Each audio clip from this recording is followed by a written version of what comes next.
Hi friends, welcome to మన Bommarillu. Upcoming రివ్యూలోకి వెళ్ళిపోదాం. భూమి శారద మార్నింగ్ నుంచి కనిపించటం లేదని, ఎక్కడికి వెళ్ళారు అని పూరి శివ ఆలోచిస్తుంటే గగన్ పూరి దగ్గరికి వస్తారు. పూరి, నువ్వెక్కువగా ఆలోచించొద్దు. అమ్మా ఆ తైతక్కతో కలిసి రాత్రి ఎక్కడికో బయటికి వెళ్ళారు. ఇప్పటి వరకు వాళ్ళు రాలేదు. నాకు ఒకటి అర్థం కావటం లేదు. అమ్మా ఎందుకు ఆ భూమిని అంత గుడ్డిగా నమ్ముతుంది అని అంటాడు గగన్. అన్నయ్య, భూమి మంచిదన్నయ్య అని అంటుంది పూరి. చూడమ్మ పూరి, నీకు ఇంకా తెలీదు. నువ్వు తెలుసుకోవాల్సినవి చాలా ఉన్నాయి. పైకి కనిపించే వాళ్ళందరూ మంచివాళ్ళు కాదు, కనపడని వాళ్ళందరూ చెడ్డవాళ్ళు కాదు. భూమి తేనె పూసిన కత్తి లాంటిది. ఎప్పుడు స్వీట్గా ఉంటుందో, ఎప్పుడు గుండెల్లో గుచ్చుతుందో మనం కనిపెట్టలేం. కాబట్టి మీరు జాగ్రత్తగా కాలేజ్కి వెళ్ళండి. అక్కడ క్యాంటీన్లో బ్రేక్ఫాస్ట్ చేయండి. నేను ఆఫీస్కి బయలుదేరుతాను. అమ్మ ఇంటికి వచ్చాక అడుగుతానులే అని ఇంకలా పూరికి శివకి డబ్బులు ఇస్తాడు పాపం గగన్. ఓకే అన్నయ్య అని చెప్పి ఇంకలా పూరి శివ ఇద్దరు కలిసి కాలేజ్కి వెళ్ళిపోతారు. గగన్ ఏమో ఇంకలా తనకి బ్రేక్ఫాస్ట్ చేయలేదని, పాపం ఆకలిగా ఉందని ఒక రెస్టారెంట్కి వస్తాడు. కరెక్ట్గా అదే రెస్టారెంట్కి భూమి, శారద, కృష్ణప్రసాద్ కూడా వస్తారు. ఇంకలా కృష్ణప్రసాద్ పాపం టిఫిన్ చేస్తూ ఉంటే శారద, ఏవండి నా చేత్తో మీకు టిఫిన్ తినిపించాలనిపిస్తుంది అంటే పాపం అలా కృష్ణప్రసాద్కి తన చేత్తో టిఫిన్ తినిపిస్తుంది శారద. అదంతా చూసి కృష్ణప్రసాద్ చాలా అంటే చాలా హ్యాపీగా ఫీల్ అవుతారు. ఇంకా అలా వాళ్ళిద్దరిని చూస్తూ భూమి ఎంతో హ్యాపీగా ఫీల్ అవుతుంది. కరెక్ట్గా అప్పుడే భూమి, అత్తయ్య మీరు ఇక్కడే ఉండండి, నేను మీకు టిఫిన్ తీసుకొస్తాను అని చెప్పి వెళ్తుంటే అప్పుడే భూమి గగన్ని చూస్తుంది. ఒక్కసారిగా భూమి షాక్ అయిపోతుంది. బావా నువ్విక్కడ అని అంటుంది. నేనా ప్రశ్న నిన్ను అడగాలి, నువ్వేంటి ఇక్కడ అని అడుగుతారు గగన్. అంటే బావా అది టిఫిన్ చేయడానికి వచ్చాను బావా అని అంటారు. టిఫిన్ చేయడానికి వస్తే 2 ప్లేట్లు ఎవరికి అని అడుగుతారు. అదేంటి బావా అలా అంటావు, నీకోసమే బావా, నువ్వు రావడం చూశాను, 2 ఆర్డర్ ఇచ్చాను అని అంటుంది భూమి. నమ్మచ్చా అని అంటారు. లేకపోతే ఏంటి బావా నమ్మాలి అని అంటుంది. సరే రా తిందామని చెప్పి ఇంకలా భూమి గగన్ ఇద్దరు టిఫిన్ చేస్తూ ఉంటారు. కరెక్ట్గా శారద కూడా గగన్ని చూసి షాక్ అయిపోతుంది. ఇంకా కృష్ణప్రసాద్ని కవర్ చేయడానికి చూస్తూ ఉంటుంది. అప్పుడే కృష్ణప్రసాద్కి పొరపోవడంతో ఇంకా వెంటనే గగన్ అయితే వాటర్ బాటిల్ని కృష్ణప్రసాద్కి ఇస్తారు. కృష్ణప్రసాద్ థ్యాంక్స్ చెప్తారు. గొంతు విన్న గగన్ ఒక్కసారిగా షాక్ అయిపోతాడు. ఇదేంటి, ఈ వాయిస్ ఎక్కడో విన్నట్టుందే అని ఆలోచనలో పడతాడు. అదంతా గమనించిన భూమి, బావా ఏం చేస్తున్నావు అని అడుగుతుంది. ఆ వాయిస్ ఎక్కడో విన్నట్టు అనిపిస్తుంది, అందుకే ఒకసారి అని వెనక్కి తిరిగి చూసేలోపు భూమి ఒక ఐడియా వేస్తుంది. భూమి తన చేతిలో ఉన్న ప్లేట్లో సాంబార్ని తీసుకొని గగన్పై ఒలికేలా చేస్తుంది. ఒక్కసారిగా వేడి వేడి సాంబార్ ఒంటిపై పడ్డంతో గగన్, హే తొయ్యతక్క పిచ్చా అని అంటాడు. బావా సారీ బావా చూసుకోలేదు బావా, రా బావా నేను క్లీన్ చేస్తాను రా, ఇలా సాంబార్తో ఎంతసేపు ఉంటావని చెప్పి ఇంకా వెంటనే భూమి గగన్ని అక్కడి నుండి తీసుకువెళ్ళిపోతుంది. ఏమండి గగన్ వచ్చేసాడండి, మనం త్వరగా వెళ్ళిపోవాలి అని అంటుంది పాపం శారదా. అవునా శారదా, అయితే వెళ్ళిపోదామని చెప్పి ఇంకా టిఫిన్ త్వరగా పూర్తి చేసుకొని అలా వెళ్ళిపోతారు. అక్కడి నుండి శారద అండ్ కృష్ణప్రసాద్. ఇటువైపు భూమి వాళ్ళు వెళ్ళిపోవడానికి గమనిస్తుంది. అమ్మయ్య అని అనుకుంటుంది. ఏంటి అమ్మయ్య అంటున్నావు అంటే నాకు ఇలా అవ్వడం నీకు ఇష్టమేనా అని అడుగుతాడు గగన్. అయ్యో అలా కాదు బావా, ఏదో దేవుడి దయ వల్ల నీకు ఒళ్ళు సరిగ్గా కాలేదు కదా, లేకపోతే ఏమైపోయేవాడు అని ఏడుస్తూ ఉంటుంది. హే నటించింది చాలు, కాస్త నార్మల్గా ఉండు. ఇప్పుడు నువ్వేమీ నటించాల్సిన అవసరం లేదు. సరే రా ఇంటి దగ్గర డ్రాప్ చేస్తాను అని అంటాడు గగన్. లేదు బావా నాకు చిన్న పనుంది, నేను వెళ్తానని చెప్పి వెళ్ళబోతే ఆగు. అవును, నిన్న రాత్రి నువ్వు అమ్మ కలిసి బయటకు వచ్చారు, మరి అమ్మ ఎక్కడా అని అడుగుతాడు గగన్. ఒక్కసారిగా షాక్ అయిపోతుంది భూమి. బావా అత్తే నాతో కలిసి, ఏయ్ నటించదు భూమి, నా కళ్ళతో నువ్వు అమ్మ కలిసి రావడం నేను చూశాను. ఇంకా కవర్ చేసుకోవడానికి ట్రై చేయకు. చెప్పు అమ్మ ఎక్కడా అని అడుగుతారు. అదా, నాకు కాస్త జ్వరంగా ఉంటే అత్తయ్య హాస్పిటల్కి తీసుకెళ్లారు బావా, తర్వాత ఇంటికి వచ్చేసాం, ఇప్పుడు అత్తయ్య ఇంటికి వెళ్ళిపోయి ఉంటారులే, నువ్వు వెళ్ళి బావా అని చెప్పి ఇంకా వెంటనే భూమి అయితే కవర్ చేస్తూ అక్కడి నుండి వెళ్ళిపోతుంది. ఇంకలా గగన్ నిజమా అబద్ధమా అని ఆలోచిస్తూ ఉంటాడు. ఇంకా అలా ఆలోచిస్తూ ఉంటే గగన్ ఇంటికి రీచ్ అవుతాడు. ఇంటికి వెళ్ళేసరికి అక్కడ శారద ఉంటుంది. నిజమేనమాట, అమ్మా నాకు నువ్వు ఒక్క మాటనే చెప్పాలి కదా, ఏంటి సడన్గా వెళ్ళిపోతావు అని అడుగుతారు. ఏం లేదు నాన్న, చిన్న పనుంటే వెళ్ళొచ్చానురా అని కవర్ చేస్తుంది పాపం శారద. సరే నేను ఆఫీస్కి వెళ్తానని చెప్పి గగన్ అలా ఆఫీస్కి వెళ్ళిపోతారు. ఇది ఇలా ఉండగా అపూర్వ అటు ఇటు తిరుగుతూ ఆలోచిస్తూ ఉంటుంది. ఖచ్చితంగా ఆ భూమి శారద కలిసే మీరాని ఏమార్చారు. నీకు అది డైరెక్ట్గా చూపిస్తానన్నాను కదా పిన్ని, కానీ మనం చూసేలోపే ఆ శారద వాళ్ళు అక్కడి నుండి వెళ్ళిపోయారు. వాళ్ళతో ఉండుంటే అన్ని నిజాలు బయటపడిపోయేవి. ఖచ్చితంగా వాళ్ళు కేపీని ఎక్కడో దాచిపెట్టారు. కేపీ ఎక్కడుంటాడు అని అడుగుతుంది. ఎక్కడేంటమ్మాయి, అన్ని దెబ్బలు తగిలినవాడు హాస్పిటల్లో ఉండుంటాడు అని అంటుంది గోరింటాకు పిన్ని. కరెక్ట్ కరెక్ట్ పిన్ని, ఖచ్చితంగా కేపీని వీళ్ళు హాస్పిటల్లోనే ఉంచుంటారు. లేకపోతే ఆ కేపీ బయటకు వస్తే మనం కనిపెట్టేస్తాం కదా. ఖచ్చితంగా హాస్పిటల్కి వెళ్ళి కేపీ ఎక్కడున్నాడో, ఏ హాస్పిటల్లో ఉన్నాడో తెలుసుకోవాలి. ఈ విషయంలో ఎస్పీ సూర్య సహాయం తీసుకోవచ్చు కదమ్మాయి అని అంటుంది గోరింటాకు. లేదు పిన్ని, వాడికి తెలిస్తే మళ్ళీ ఏదో ఒక ప్రాబ్లం చెప్తాడు. అవసరమా?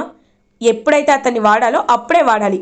అతనిని నేను ఎలా కంట్రోల్ చేయాలో నాకు బాగా తెలుసు. ఇది నా పర్సనల్గా తీసుకుంటాను.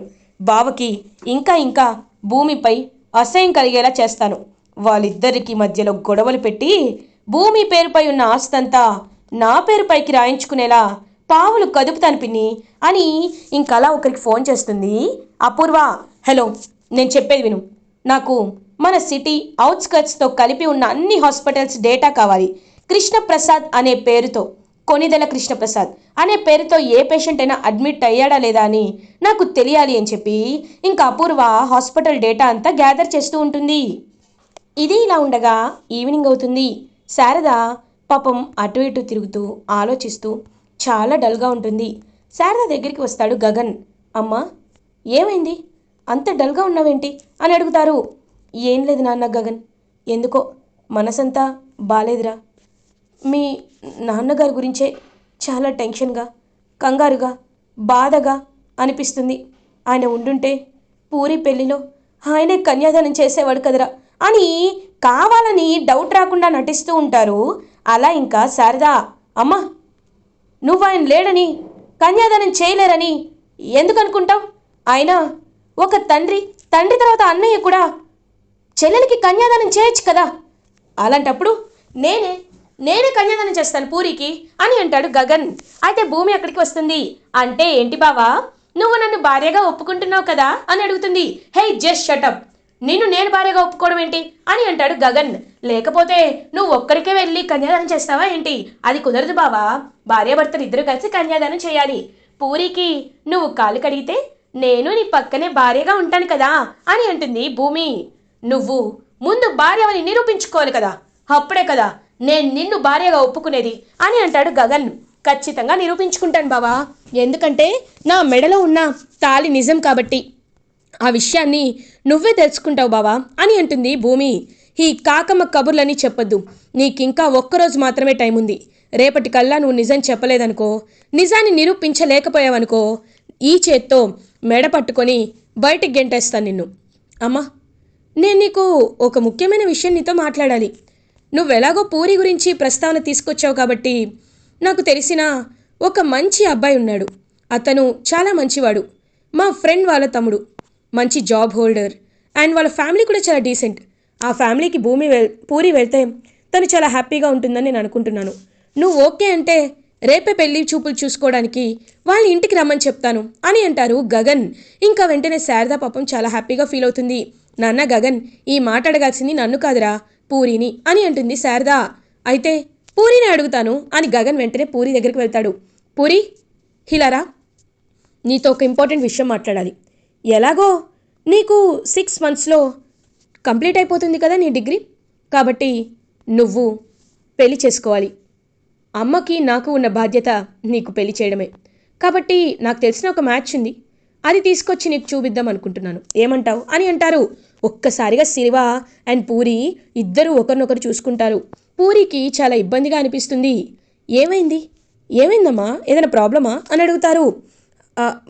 అన్నయ్య నాకు ఇప్పుడే పెళ్ళేంటన్నయ్య అని అంటుంది. హే ఎందుకలా అంటున్నావు అని అంటారు. అది కాదన్నయ్య, నేను ఇప్పుడే పెళ్లి చేసుకోవాలనుకోవటం లేదు అని ఇంకా శివ వైపు చూస్తూ అక్కడి నుండి వెళ్ళిపోతుంది పూరి. పూరి ఏదో విషయం నా దగ్గర దాచిపెడుతుంది, అదేంటో తెలుసుకోవాలి అని ఇంకా గగన్ ఆలోచనలో పడతాడు. ఇది ఇలా ఉండగా నెక్స్ట్ డే మార్నింగ్ అవుతుంది. ఇంకలా శారద వాళ్ళైతే గుడికి రెడీ అయి వెళ్తారు. శారద, భూమి, గగన్, పూరి హ్యాపీగా గుడికి వస్తారు. అమ్మ ఏంటిది అని అడుగుతుంది పూరి. పూరి, నువ్వు పెళ్ళి ఎందుకు వద్దంటున్నావో నాకు అర్థం కావట్లేదు, అందుకే నీకు మంచి భర్త రావాలని పూజ చేయించాలనుకుంటున్నాను రా అని చెప్పి ఇంకలా తన్నైతే తీసుకువెళ్తారు శారద. ఇంకా గగన్, భూమి కూడా ప్రదక్షిణాలు చేస్తూ ఉంటారు. అప్పుడే భూమి, బావా బావా నీకు ఒక విషయం తెలుసా, మనం కోరిక కోరుకొని ఈ గంట కొడితే అది దేవుడు వింటాడంట అని అంటారు. అవునా, నేను ఇంకా హారతిచ్చి మనస్ఫూర్తిగా కోరుకుంటే వింటాడేమో అనుకున్నా అని అంటారు. ఏంటి బావా వెటకారమా అని అడుగుతుంది. లేకపోతే గుడికి వచ్చాక గంట కొట్టకుండా నీ మొహం మీద కొడతారా అని అంటాడు గగన్. అది కాదు బావా, నన్ను ఎత్తుకోవచ్చు కదా, నాకు ఆ గంట అందటం లేదు అని అంటుంది భూమి. ఏంటి, నేను నిన్ను ఎత్తుకోవాలా? వాట్ నాన్ సెన్స్, నేను నిన్నెందుకు ఎత్తుకుంటాను అని అంటారు. ఏంటి బావా, అంటే నన్ను ఎత్తుకోవా అని అంటారు. లేదు, ఎత్తుకోను అని అంటాడు గగన్. సరే, నువ్వెలా ఎత్తుకోవో నేను చూస్తాను. అత్తయ్యా చూడండి ఆయన అని చెప్పి ఇంకా ఏదో నింద వేసేయడానికి మళ్ళీ ట్రై చేస్తూ ఉంటుంది భూమి. వద్దు వద్దు, ఇప్పటికే చేతిపై ఐ లవ్ యూ భూమి అని రాసావు, అది పోవటం లేదు, ఇప్పుడు ఇంకొకటా? ఏమీ అవసరం లేదు, ఎత్తుకుంటానులే అని గగన్ అలా భూమిని ఎత్తుకుంటాడు. ఇంకా భూమి గంట కొట్టి, అమ్మ బావా నేను హ్యాపీగా భార్యాభర్తల్లా ఉండేలా, బావ నన్ను భార్యగా ఒప్పుకునేలా అందుకు సంబంధించిన ఒక్క సాక్ష్యం చూపించమ్మా అని పాపం మనస్ఫూర్తిగా కోరుకుంటుంది భూమి. ఇది ఇలా ఉండగా అపూర్వ మొత్తం హాస్పిటల్స్ డేటా అంతా తెప్పించి చూస్తుంది. But no use.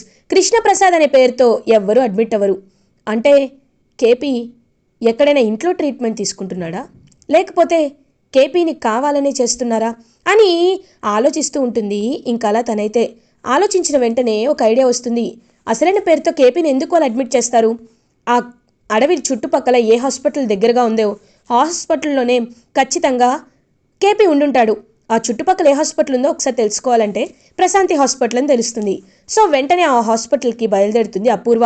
ఇవాళ కేపీని చంపేయాల్సిందే, చంపి ఆ కేపీని ఎలా అయినా అడ్డు తొలగించుకోవాలని చెప్పి ఇంకా అలా అపూర్వ కేపీ కనబడితే చంపేయాలని ప్లాన్ చేసుకుంటుంది.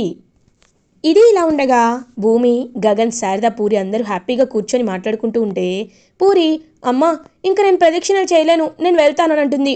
తప్పు, కాసేపు కూర్చో గుళ్ళో అని చెప్పి కూర్చోమంటే అప్పుడే కరెక్ట్గా ఫోన్ వస్తుంది గగన్కి. హలో, ఇంకొక చెక్ కావాలా? సరే నేను వస్తాను. అమ్మ మిమ్మల్ని నేను ఇంటి దగ్గర డ్రాప్ చేస్తాను, నేను హాస్పిటల్కి వెళ్ళాల్సిన పని ఉంది అని అంటారు. ఏంటి హాస్పిటలా అని ఇద్దరు ఒకేసారి షాక్ అవుతారు భూమి, శారద. అవును హాస్పిటలే, ఏ మీకేమైనా కావాలా అని అంటారు. ఏం లేదు బావా. ఏ హాస్పిటల్ అని అంటారు.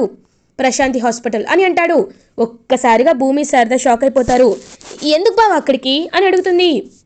ఏ నీకు చెప్పాలా, నీ పర్మిషన్ తీసుకోవాలా ఏంటి, నేను వెళ్తున్నాను అని వెళ్ళబోతుంటే నాకు గగన్ అది కాదు రానంటుంది శారద. అమ్మ ఎందుకు ఇద్దరు అంత కంగారు పడుతున్నారు, నేను వెళ్ళొస్తానని చెప్పి ఇంకా గగన్ వెళ్ళిపోతాడు. ఒక్కసారిగా షాక్ అయిపోతుంది భూమి. అమ్మా ఇప్పుడు ఆయన అక్కడ ఉన్నాడు కదమ్మా, ఆయనకి ఈ విషయం చెప్పలేము, ఒకవేళ తెలిస్తే ఆయన్ని గగన్ క్షమిస్తారా, మళ్ళీ గగన్తో ఆయన ఒక నిందపడాల్సి వస్తుంది, ఏం చేయాలమ్మా అని అంటారు. అత్తయ్య మీరు ఇంటికి వెళ్ళండి, నేను ఎలా అయినా బావని మేనేజ్ చేస్తాను, బావని చూసుకుంటాను, నన్ను ఎన్ని తిట్టినా నేను పడతాను అత్తయ్య, మీరు మాత్రం ఆయన ముందు బయటపడద్దు, మీరు వెళ్ళిపోండి అని చెప్పి భూమి కూడా పాపం ఒక ఆటోలో హాస్పిటల్కి బయలుదేరుతుంది. కరెక్ట్గా అప్పుడే అపూర్వ హాస్పిటల్కి రీచ్ అవుతుంది. కేపీ అని చుట్టూ చూస్తూ ఉంటుంది అపూర్వ. ఇంకా చూసేసరికి కృష్ణప్రసాద్ పాపం నిద్రపోతూ ఉంటారు. ఒక్కసారిగా కృష్ణప్రసాద్ని చూసి అపూర్వ షాక్ అయిపోతుంది. కేపీ ఉన్నావా, నీ గురించే చూస్తున్నా అని అలా ఇంకా కృష్ణప్రసాద్ దగ్గరికి రివాల్వర్తో వెళ్తుంది అపూర్వ. హే అపూర్వ ఏం చేస్తున్నావు అని అడుగుతారు. ఏంటి కేపీ నన్ను ఇంత టెన్షన్ పెట్టి నువ్వు మాత్రం చక్కగా నిద్రపోతున్నావా, ఏమనుకుంటున్నావు ఈ అపూర్వ అంటే, నువ్వు చచ్చిపోయినట్టు నటించి అందరినీ భలే భలే వెర్రివాళ్ళని చేశావు, కానీ ఒకటి చెప్తున్నా, నిన్ను నిజంగా చంపి ఎప్పటికీ నీ బాధ లేకుండా చేసుకుంటా, నా గురించి ఇంకా ఎవ్వరికీ తెలియకుండా చేసుకుంటా అని ఇంకా గట్టిగా రివాల్వర్తో వెంట పడుతూ ఉంటుంది అపూర్వ. కరెక్ట్గా అదే టైంకి కృష్ణప్రసాద్ పరిగెడుతూ ఉంటే కృష్ణప్రసాద్ కరెక్ట్గా గగన్ని ఢీకొంటాడు. గగన్ కృష్ణప్రసాద్ని చూసి ఒక్కసారిగా షాక్ అయిపోతాడు. ఇంకలా గగన్ కృష్ణప్రసాద్ ఒకరినొకరు చూసుకుంటారు. అప్పుడే గన్తో వచ్చిన అపూర్వని చూసి ఒక్కసారిగా షాక్ అయిపోతాడు గగన్. ఈ అపూర్వ గన్తో మిమ్మల్ని చంపడానికి వస్తుంది అంటే ఈ అపూర్వ ఏదో తప్పు చేసింది. ఆ విషయం నాకు అర్థమవుతుంది.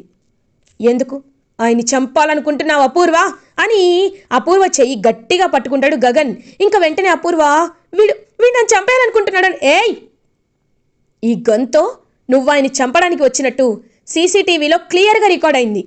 ఇప్పుడు నేను కాదు, నువ్వు అరెస్ట్ అయి జైలుకు వెళ్ళాలి.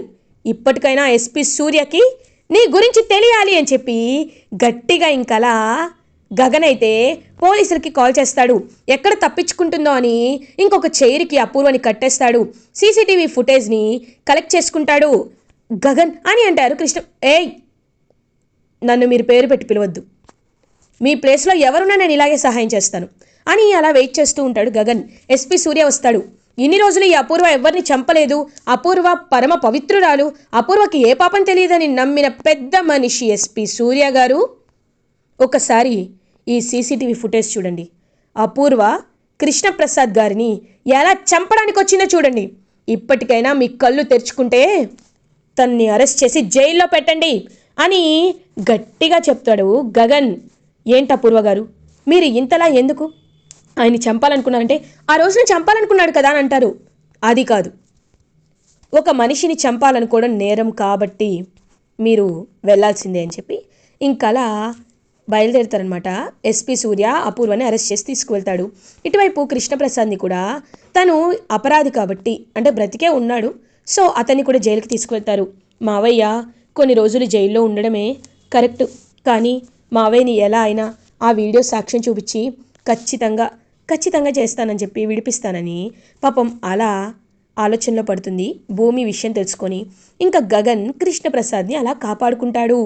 ఇలా ఎపిసోడ్ ఎండ్ అవుతుంది. ఫర్దర్ ఎపిసోడ్ రివ్యూస్ ముందుగా మీకు కావాలి అనుకుంటే మా ఛానల్ని సబ్స్క్రైబ్ చేసుకోండి. Thanks for watching.